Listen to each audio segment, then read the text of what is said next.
we're back. I'm struggling very hard. Let's not waste anymore. I feel like I'm gonna fall asleep. This is how I die. This is the end. This is the end of my life, is opening all these fucking cards. Jesus. Ooh, is this one new?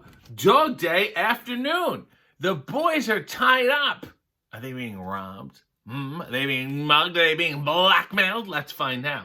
When a crook gets upset at Larry for writing about him in a newspaper story, he decides to get even by taking Bucky and Larry prisoner in the newspaper office. That's a good premise.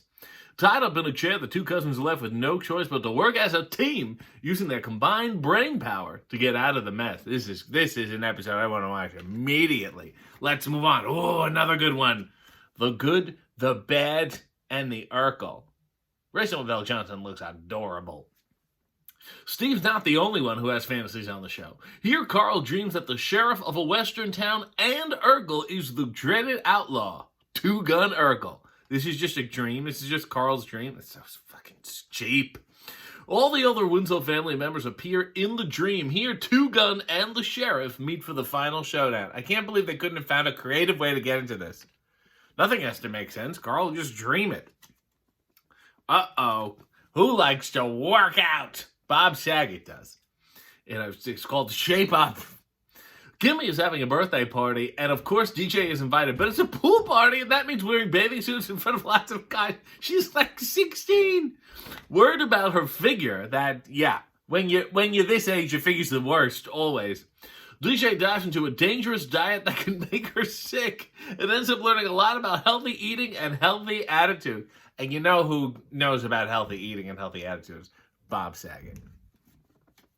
These are old two-shots. These are great. Cousin Urkel.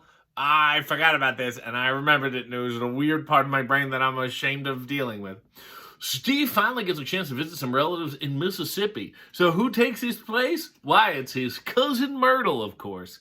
Who would ever have thought there was another Urkel somewhere in the form of a girl? Yeah, we got it. Certainly not Eddie, and he also never imagined she'd go for him as much as Steve goes for Laura. That's some creepy-ass shit.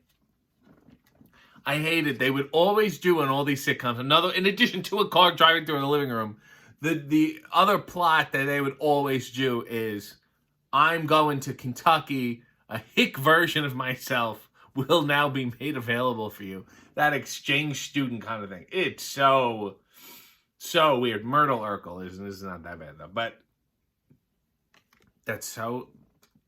I hate it so much. Here's another two-shot.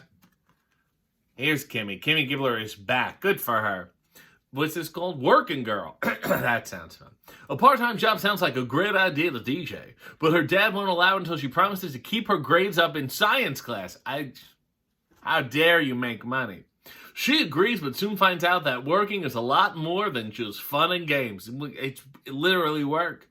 Here, Kimmy visits DJ at her new job as a photographer's assistant in the mall, back when that was an actual gig. And finally, could we close on a better two-shot than this? Oh, look at them. And Bronson Pinchot's crossing his legs like me. This old house, maybe they're painting a house, they're renovators. Bucky and Larry do their best to crack an important newspaper story, but they're the ones who end up getting covered with paint. To get the information they need, they pretend to be house painters. When they manage to get themselves hung up on a huge chandelier, they end up just hanging around. Isn't that adorable? There's a fun. That's a good, strong premise. None of this stupid, Carl Winslow had a dream. Get out of jail free card. Who wrote? How dare they spin off Family Matters from Perfect Strangers and have it be that?